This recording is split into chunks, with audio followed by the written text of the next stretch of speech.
Happy Thursday night, everybody. This is the South Florida Tribune podcast, and I am pleased to be joined by a friend of mine that I met over at the Chamber of Commerce of the Palm Beaches, John Brandis, and we call him the Sales Bounty Hunter. Welcome to the broadcast. Thank you, Scott. You're welcome. Looking forward to having a very productive opportunity to get your information out there. But before I go out there and do that, I want to let everybody know that the audio version of the South Florida Tribune podcast can be heard on iHeartRadio, Apple, Spotify, Google, wherever you get your podcast. Please hit the red subscribe button on the YouTube South Florida Tribune. We're striving for 1,000 subscribers. Please also comment, like, and share the broadcast. Want to be a guest? Participate in the chat room. That's one way to get you on with us. And also, you can send topic ideas to southfloridatribune@gmail.com. If you want to advertise cost efficiently, call me at 954-304-4941. We are live on Facebook, LinkedIn, Twitter, and YouTube. My Twitter handle is @TribuneSouth, and our website's www.southfloridatribune.com. Candy Ebling does a masterful job keeping everything together, whether it's a broadcast, whether it's all the content, and everything that we have to offer. With that said, with no further delay, and here's the Sales Bounty Hunter, John Brandis. Thank you, Scott. It's a pleasure to be on the show. All right. Well, let me find out, John. Okay, give me an introduction of yourself and your company. Yeah, so I've lived in South Florida for 22 years. I have 20 years of experience in hiring and building teams, and I started my business about 1.5 years ago, and just kind of kept getting pulled in the direction of recruiting. And so that's what I do is I help match talent with opportunity. I help businesses grow by finding the right people to fill roles. Those hard to find roles, especially, is what I do. Very good. All right, and we're going to go into a little bit more detail as the broadcast progresses. So, headhunting and recruiting service. Describe what that's really all about. Yeah, I think in a nutshell. I think most people have some awareness, right? Like if a business is trying to hire, they can, it used to be back in the day, they put an ad in the paper. I'm old enough that my last job that I applied to, I answered an ad in the paper to get that. But now these days, obviously a lot on the internet, LinkedIn, Indeed, ZipRecruiter, all these big platforms, businesses can post their job ads. And some businesses will have an internal recruiting team. Basically, I operate as an external recruiting team. Right. That can help businesses go out and track down the people that they need to fill those jobs. Yeah, unbelievable how you talk about Career Builder and Indeed, because I used to go there an awful lot. I even went as far as Craigslist to try to find a job, and you can every now and then find one, but don't hold your breath. But they're there nonetheless. All right, so let's talk about the sales administrative law firms. These are the types of firms that you represent. You talk about attorneys and paralegal. I want you to go into detail about each classification. Yeah, so I am situated to help really any business at this point, but the ones that I do a lot of are organizations that have a sales team where maybe they are bringing in additional people to grow the team.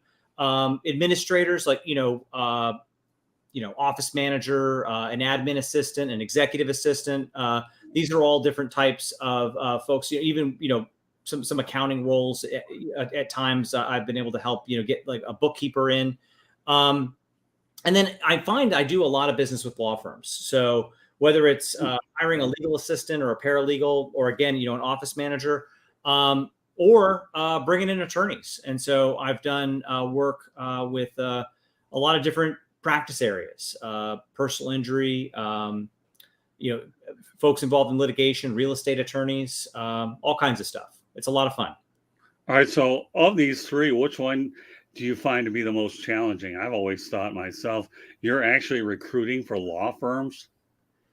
Yeah, it can be. I'm learning a lot, about I'm sure you have a picture of an attorney, and I certainly did in my mind. But when you really narrow down and get into the difference between an estate attorney and a real estate attorney and a personal injury attorney, and then on the other side of the personal injury is the insurance defense.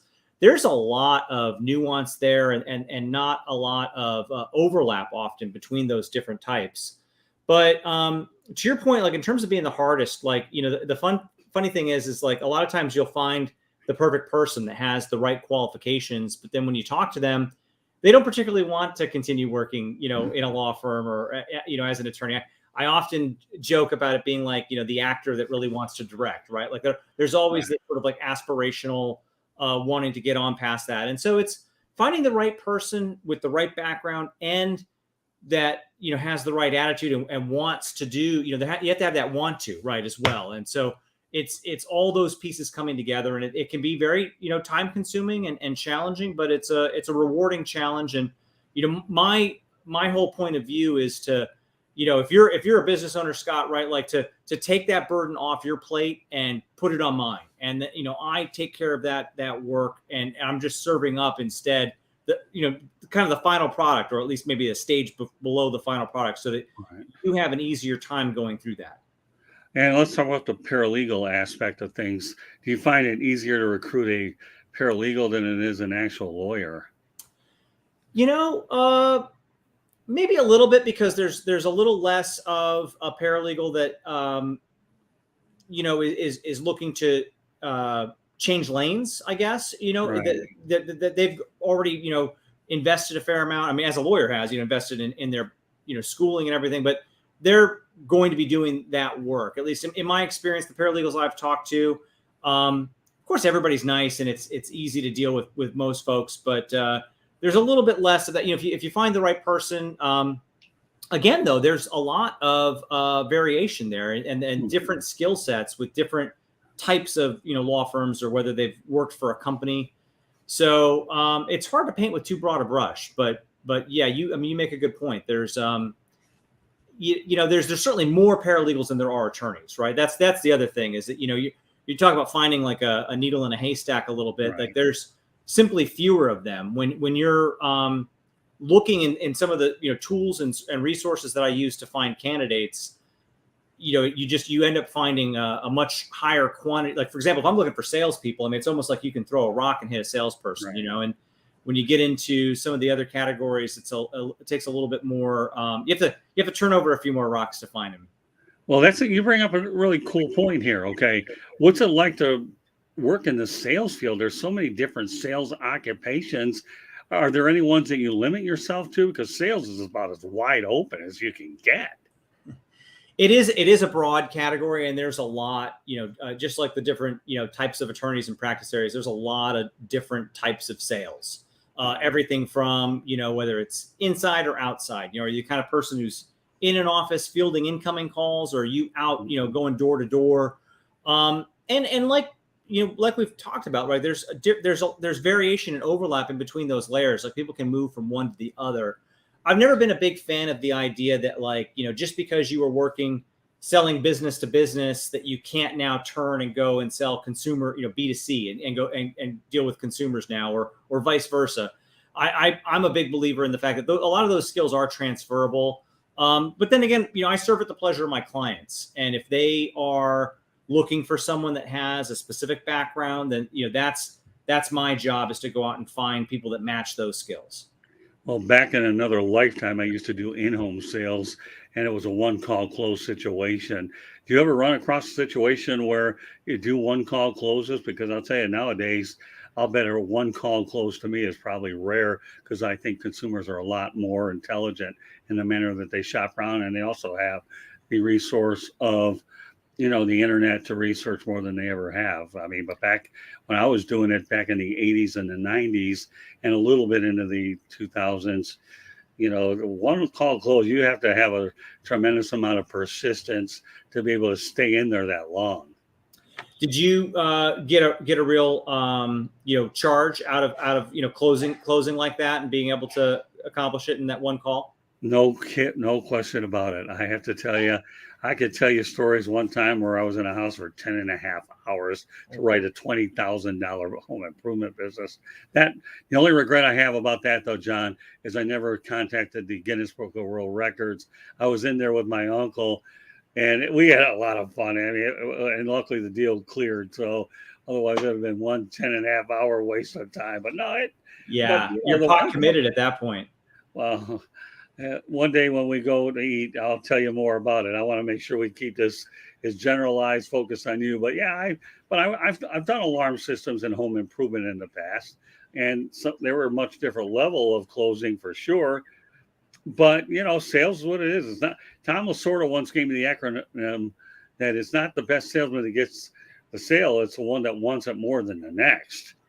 Yeah, persistence, right? I mean, they do a Yeah. lot of studies and see that, like, the best salespeople are the ones that follow up. You're getting past that one call close, right? Or that will, even in that one call, asking follow up questions and not just taking the surface answer as the final answer, and you keep going. A no is just an invitation to ask again or to try and counter that objection in some way. I think, to your point about in-home sales or door-to-door, that is a level of persistence generally, and usually you find a ambition and aptitude from that goes above and beyond the typical order taker type salesperson who's just fielding incoming requests. And so I generally look at something like that, or a lot of things people don't think. A lot of people I talk to will say, well, I'm not in sales, or I don't do sales. And I'm a big believer that almost everything has some kind of sales in it, right? Whether it's the waitress or the bartender, they have person-to-person skills that if they are not, warm and inviting, that's going to affect their tips. And that's a manner of sales. It's sort of relationship building in a microcosm, at that table or at that bar. Often, and I'm sure you've had this experience, right? Those people could sell just about anything, right? Like if they given the right amount of product knowledge and a little bit of direction. So I'm a big believer in that, in terms of, people being able to open up. And, the great thing about sales, of course, is that just like you said, if you've got that persistence and if you're willing to, go to almost any length, you can pretty much write your own ticket, and the sky's the limit. And there's a lot of jobs out there where, no matter how hard you work, you're only going to bring home that set paycheck. And I think that's the difference with sales, is that, and certainly there's a bit of, luck and the environment involved where you can have bad days, but you can also have those great days. And you come off a close like you were talking about, and you're ready to, take off to the moon.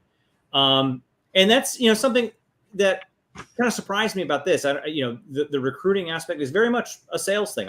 I'm selling candidates on the positions a lot of times to, convince them that they should at least hear it out or learn more about, or, kind of spark that curiosity, transferring that enthusiasm from me to them in that regard. And then in the same fashion, when I'm dealing with clients, I'm trying to sell those businesses on the benefits of using my service, as opposed to just going it their own and dealing with the time and the effort that takes. Well, I'll mention one other story, which I think is kind of neat. But my dad taught me a trick many years ago. Always keep the pen in your hand so that people, when they're ready to sign the agreement, a pen doesn't become a loaded weapon, if you get my drift. Okay.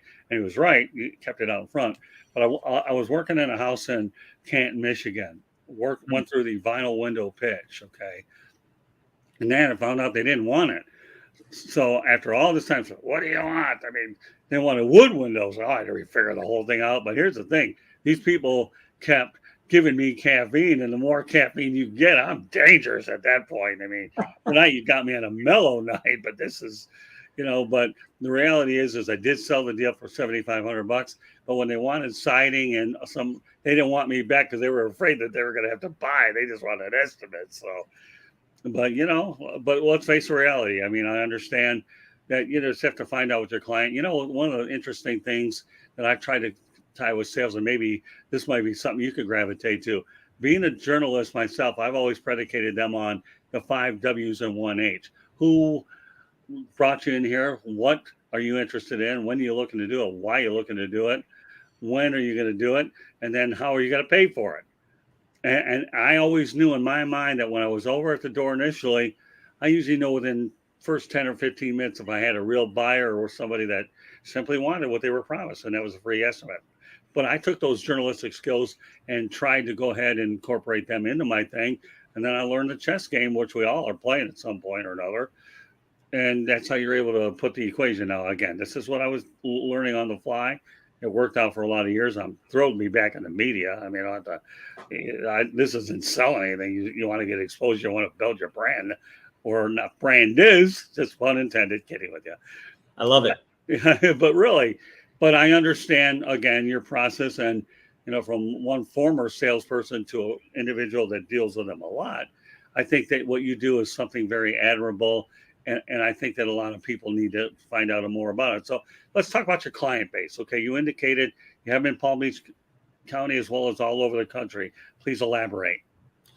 Yeah, Scott, if you don't mind, I want to go back to something that you just said, because you really hit a nail. You hit it out of the park. By all means, do it, John. With sales, a big thing that we didn't talk about until you just mentioned that is the asking questions. And when I'm screening a salesperson and they start asking me questions and they're going multiple layers deep into the job, I just know that I've got a real winner there. There's a lot of times where you get them on the phone, and there's just no engagement, but a good salesperson is going to ask those questions. You right. mentioned, the who, what, why, where, and when and how, right? Like, I mean, that's just. If you ask most of these people with the 5 W's and 1 H, I'll bet my last dollar that none of them are going to know anyways. I think that's right. Because nobody's going to. You think about the average individual, okay? You think they're really going to go out there and think about journalism connected to sales? Only a guy like me would come up. My dad had a hard time acclimating to it.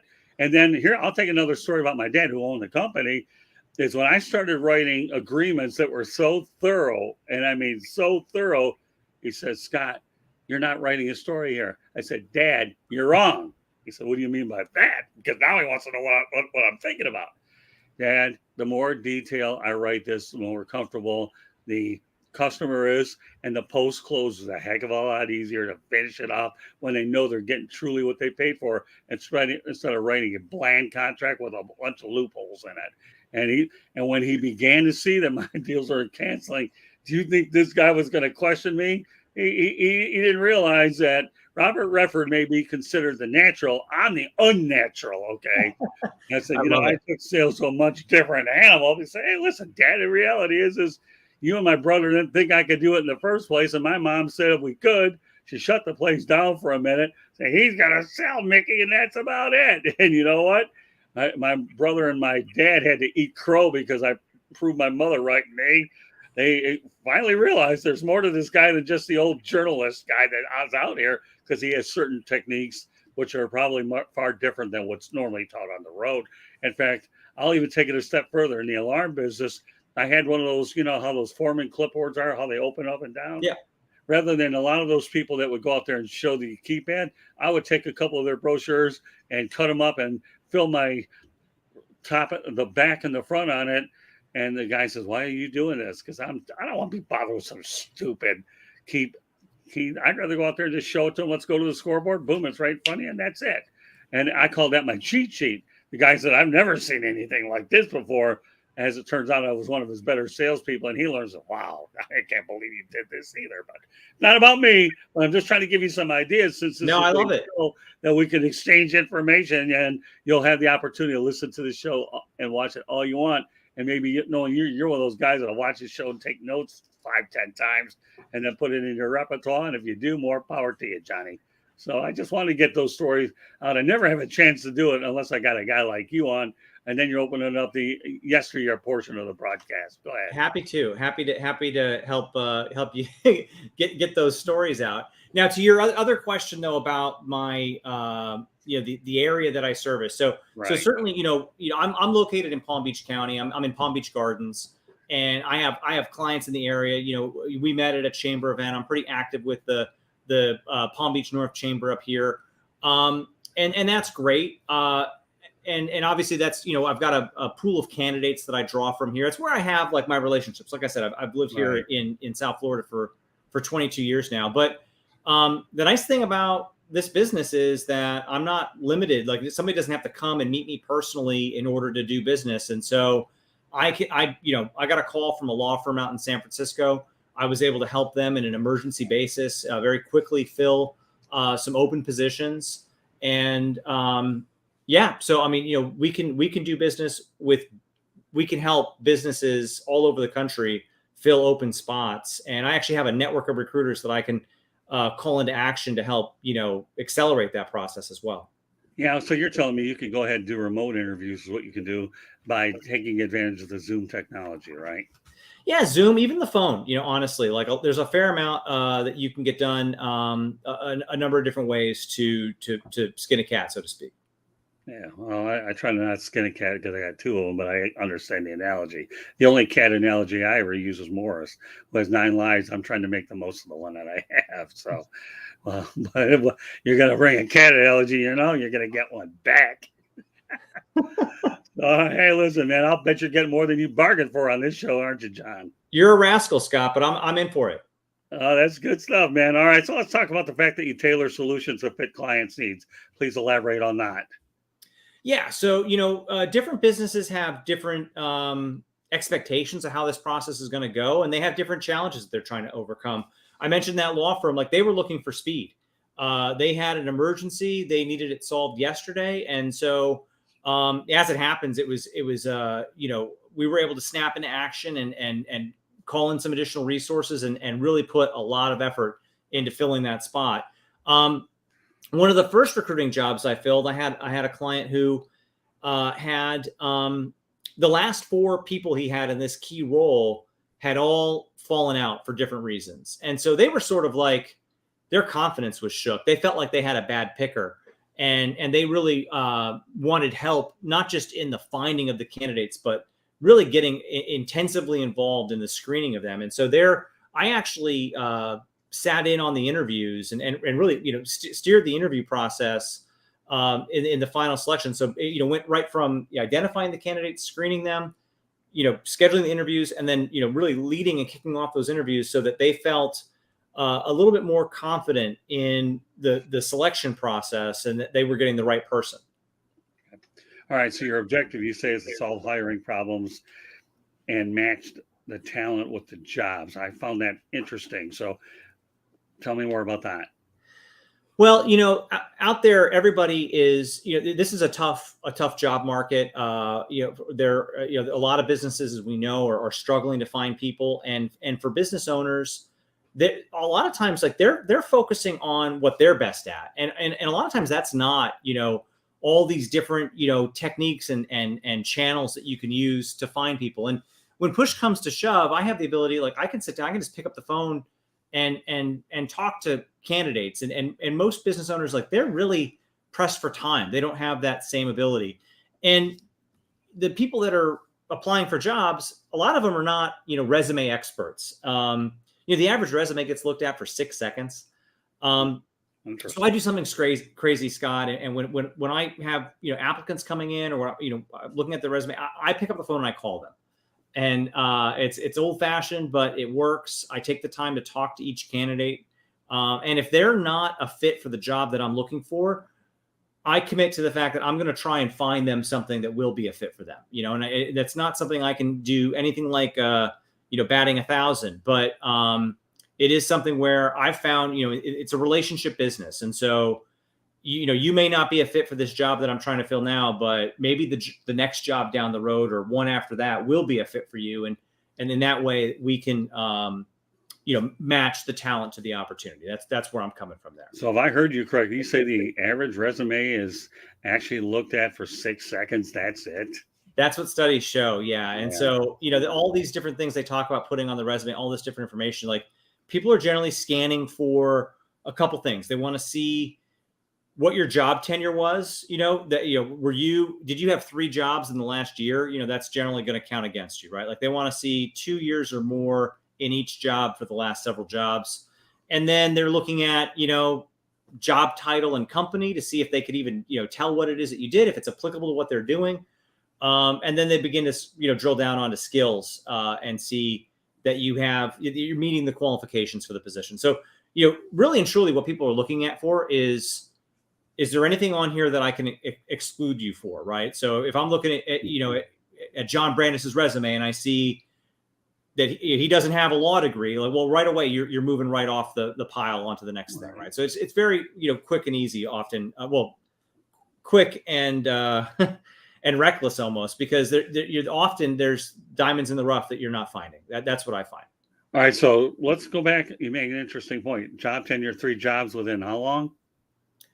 Well, that was an example of a bad example, right? But if a lot of people move around, especially younger folks, we're finding are changing jobs more often. So would you say within the last year or two? Can you?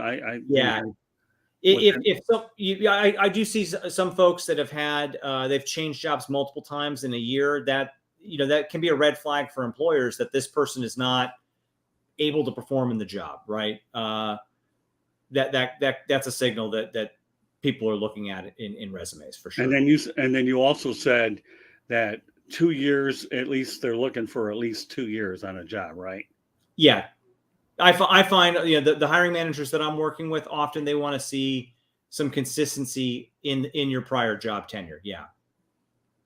Interesting. So I'll tell you what, folks, you're looking for a job, I encourage you to go ahead and check this broadcast out as often as you need, because this will be the one thing you can do to make sure if you have had an inconsistent history, trying to clean it up a little bit so that you can indeed have an opportunity. So let's talk about your fee schedule. What type of a fee schedule do you have for your clients? Well, it's important to say, Scott, I don't charge anything to the people seeking jobs, Okay. right? So they don't pay. I get paid by the employer. And of course, the fees are, flexible and negotiable, but generally speaking, it's 20% of the annual compensation. So, depending on what someone is going to make in the role is going to be what drives the fee. And then I'm dealing with small businesses. So there's flexible arrangements there. We can arrange for payment over time, and they only pay for the service if it's successful. So how long does that 20% of the annual compensation, a couple of years or 1 year or what? No, just it's an up. If they're paying at hiring, it's just the one-time fee for the first year. Okay, well, that was what I was asking for the first year. Okay. Yeah, and then if I have had some situations where we arrange payment over time, and then we're breaking down that fee over a series of months. Very good. Okay, so what inspired you to get in the business?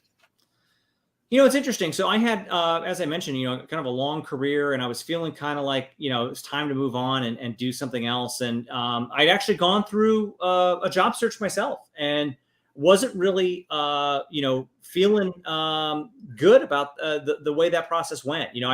I was a chief revenue officer of a sales organization overseeing multiple brands. And, despite going through, the resume coaches and all the rest, I applied to a number of jobs and didn't get really much traction in that process at all. And so I didn't really set out to, transform the recruiting process or anything else. I just, really initially what I started out to do with my business was to do sales consulting.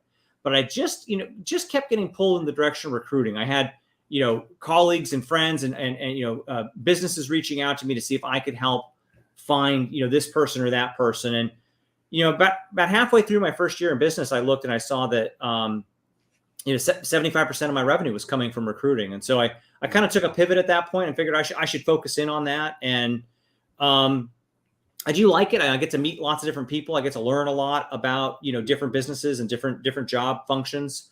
And it's a blast. It's really not something, it's something I really fell backwards into. I didn't set out to do this, but it's been really rewarding and something that I'm frankly proud to be a part of. Well, it's amazing when we talk about your background and mine, how they parallel a little bit. You say that you've been in the business for 20 years and on your own for a year, where in my case, I've been in sports media for 43 years, and I decided to take on a daunting challenge of starting my own media company. And I enjoy that because I took advantage of the fact that the newspaper industry is dying. Okay. Yeah. And when it's dying and you're going to digital, then I wanted to take on a dimension myself where, what are you going to get at a typical newspaper? Well, you're going to just get written content. I decided to turn this into a multi-faceted platform. We go audio, visual, and then written content. So you get three for the price of one, all wrapped into one particular project. And I think what admires me about your background is we mirror each other in different ways. So you took something and then you turn it into a passion, and then you became an entrepreneur along the way. And now this is what you're doing on a regular basis, like I've done. You think anybody's going to hire a 60-year-old man busted up? Probably not. And now I don't ever have to worry about asking for my vacation time at all, because I'm pretty much dictating my own schedule. But just because you do that doesn't mean that you're not going to work the job 24/7 if you have to talk about people, on the West Coast and all that stuff. So, to me, there's a different set of challenges doing it. But the main thing is you're passionate about what you do. That's one of the reasons I gravitated to you from the beginning when you told me what you're doing. And that's why I'm glad that we were able to bring this podcast to not only audio visual, but again, we'll be able to plan other projects down the line as time goes. So I respect a lot of what you're doing. And I'll tell you what, I don't bring on, John, just about anybody to come on here. I don't. I filter through all the requests. I get a lot of them. A lot of them I don't agree to take on. Some of them I do. It's all based on instinct. So I'll let you go. I'll ask you this one more question or two. Do you value a lot of your things based on instinct about does instinct drive your business? Oh, that's a good question. I don't have a ton of hard facts about the way other recruiters or other headhunters might operate, so to your point, yeah, absolutely. I think instincts and, I do have a solid base of experience that I'm drawing from, but it's not specific to the way things have always been done. And so, it's funny. Like I've reviewed thousands of resumes, in my career and in this business now at this point too. I don't consider myself a resume expert, right? Like there are people out there that they're very skilled at that. Mm-hmm. But it's like art, I don't know art, but I know what I like. And so generally speaking, that's my reaction on the resume side of things. Like it is, going off instinct. Like, is this catching the eye? Is it communicating the information properly? Yeah. So I'm the kind of guy that likes to shoot from the hip. Well, I'm a gunslinger, as you can hardly tell. The main thing is instinct drives me all the way. I follow my instincts, I deal with my experience, and then I go to my connections, and there's my secret to trying to get things done. And finally, how can everybody reach you, John? Yeah, so probably the best thing would be salesbountyhunter.com. So just that simple, salesbountyhunter.com. All right, well, let me go over things one more time in case you're joining us. I'm working with John Brandis, the Sales Bounty Hunter. The audio version of the South Florida Tribune podcast can be heard on iHeartRadio, Apple, Spotify, Google, wherever you get your podcasts. Please hit the red subscribe button on YouTube, South Florida Tribune. We're striving for 1,000 subscribers. Please also comment, like, and share the broadcast. Want to be a guest? No problem. Contribute in the chat room. That's one way to do it. Also send topic ideas to southfloridatribune@gmail.com. If you want to advertise cost efficiently, call me at 954-304-4941. We are live on Facebook, LinkedIn, Twitter, and YouTube. And on Twitter, you can reach us at Tribune South. And once again, our website, www.southfloridatribune.com. And once again, Candy Ebling is the mastermind behind getting it all done. So, John, it's been a pleasure having you on the show tonight. And I hope that this opportunity to talk on a nationwide, worldwide level jumpstarts your business a lot. So thank you very much for joining us, John. Scott, thanks for all that you do, and I really appreciate it. You're a man of your word. Thank you. Well, it is important to be, but I appreciate you bringing it up. Thank you, John.